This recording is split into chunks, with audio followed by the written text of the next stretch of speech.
Good morning, everyone. It's Meg here. As you can see, we have moved to New Jersey. We are now at Seven Arrows, and I just wanted to give you a little peek at what we've got going on right now. We've been here for 2 days.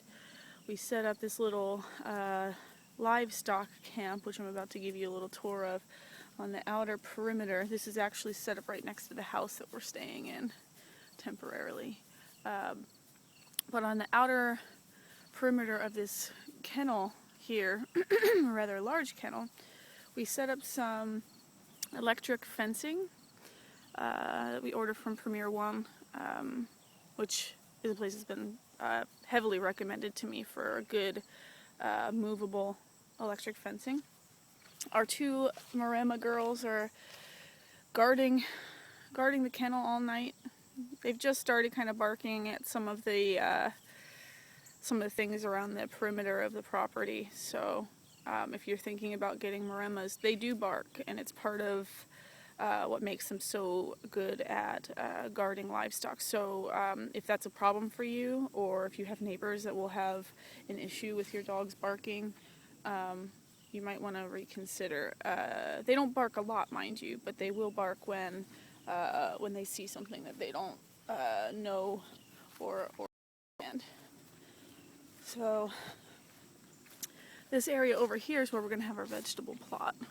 We'll probably break ground sometime in September or October. Hopefully September. I'd love to get in there. So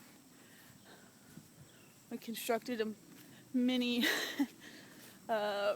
rain shelter for the dogs. Just laid a plexi panel and frame up against the kennel so that they could get out of the rain if they want to, though they really do prefer sleeping in the bushes. We got a solar generator for the electric fence, which we're really happy about. We really didn't want to run up our electrical bills or anything like that with electric fencing, or have everything dictated to us by where a socket was, or have to get a car battery or any of that stuff. We basically just wanted to be self-sufficient in terms of energy use for these electric fences, and so we got 2 of those, though they will power up 4 lengths of 100-foot electric fencing, so that's pretty awesome. And here's livestock camp. Actually, got my coffee in my hand. Can't function without it. Alright, so I'm just gonna unlock this and we'll go in. So this old kennel was here for a dog, and it's actually really perfect for livestock in a lot of ways because the wires are buried and it's gravel, though it does obviously have some grass and stuff growing up.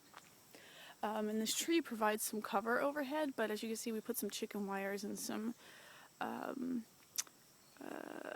clotheslines and stuff above just to make sure that there's no aerial predation, or at least to minimize it.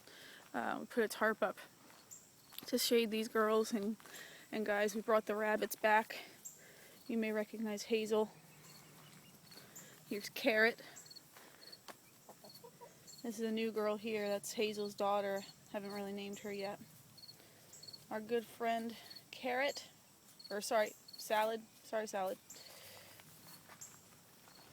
The chickens usually nest in this old dog house. We've got a little crate in there for them to. And then our boys are somewhere around here.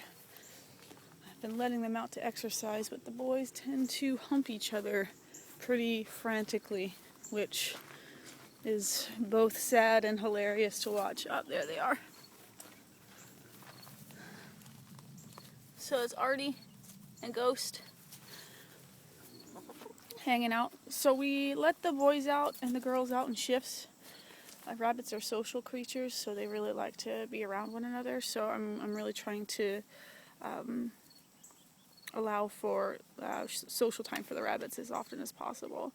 But they spend a few hours in the cage, and the rest of the time running around with the chickens, which they seem to really love. Whoa! That's X-rated. So the big girls seem to be pretty happy here. And then, of course, the little guys are getting much bigger. Hey, Chills! Hi! And Coco and Pepper, they're doing good. Uh-oh.